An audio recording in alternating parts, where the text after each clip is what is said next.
এইবার যদি ছেলে না হয় মেয়ে হচ্ছে না, তোর আমি ডিভোর্স দিব। কি ব্যাপার, তুমি এরকম ছেলেদের জামা কাপড় পরছো কেন? আর এগুলো কোথায় পাইছো? আমার না ছেলে পছন্দ, তাই আমি ছেলে ছেড়ে আসিছি। পেটের বাচ্চা ছেলে হবে না মেয়ে হবে তার জন্য মেয়ে দায়ী নয়। আমাকে শুধু এইটুকু বলেন, আমাদের ছেলে হচ্ছে না মেয়ে। আমি বলবো না। আমি আমার টাকা দিয়ে আলট্রাসাউন্ড করাইছি, অথচ আপনি আমাকে এইটাই জানাবেন না যে আমার ছেলে হবে না মেয়ে হবে। তাহলে আমি আপনার নামে মামলা করবো না? যান, আপনি মামলা করেন, আমি বলবো না। জান, তোর বাসুর জানাইছে এবারও তোর ভোর পেটে মেয়ে বাচ্চা। শোন বিজয়, তোকে একটা কথা বলি, এই বউ তোকে ছেলে বাচ্চা দিতে পারবে না, তুই আরেকটা বিয়ে কর। লাভ নাই, সমস্যাটা আমার নিজের। মানে? একটা বাচ্চা জন্মের পর ছেলে হবে না মেয়ে হবে তার সম্পূর্ণটা নির্ভর করে বাচ্চার বাবার উপরে, মায়েদের কোনো হাত থাকে না।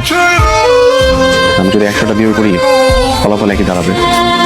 আমি আজকে সকালবেলা অনেক ঘাটাঘাটি করি, তথ্যগুলো জানলাম। আম্মু তুমি কান্না করছো কেন? এই বাচ্চাটা তুমি নষ্ট করে ফেলো। আপনাদের বলছি না যে আমাকে এই ধরনের কথা বলবেন না। তাছাড়া ওর হার্টবিট হয়ে গেছে, অপারেশন করলে তো এটা মার্ডার করা হবে। হোক মার্ডার করা, কেউ তার দেখতেছে না। উপরওয়ালা তো ঠিকই দেখতেছে মা। বাবা তুমি আমাকে একটু ভালোবাসো না, তাই না? আমি মনে করছি ছেলে হলে তুমি আমাকে ভালোবাসবে।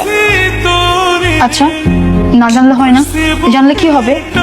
যদি মেয়ে হয়ে থাকে ডাক্তার কি ছেলে করতে পারবে? ডক্টর ছেলে করতে না পারলেও অ্যাবর্শন তো করতে পারবে। এগুলো আপনি কি বলতেছেন? আপনি বুঝতেছেন ওর হার্টবিট হয়ে গেছে? মানে কি? মানে আমি আপনাকে ডিভোর্স দিব।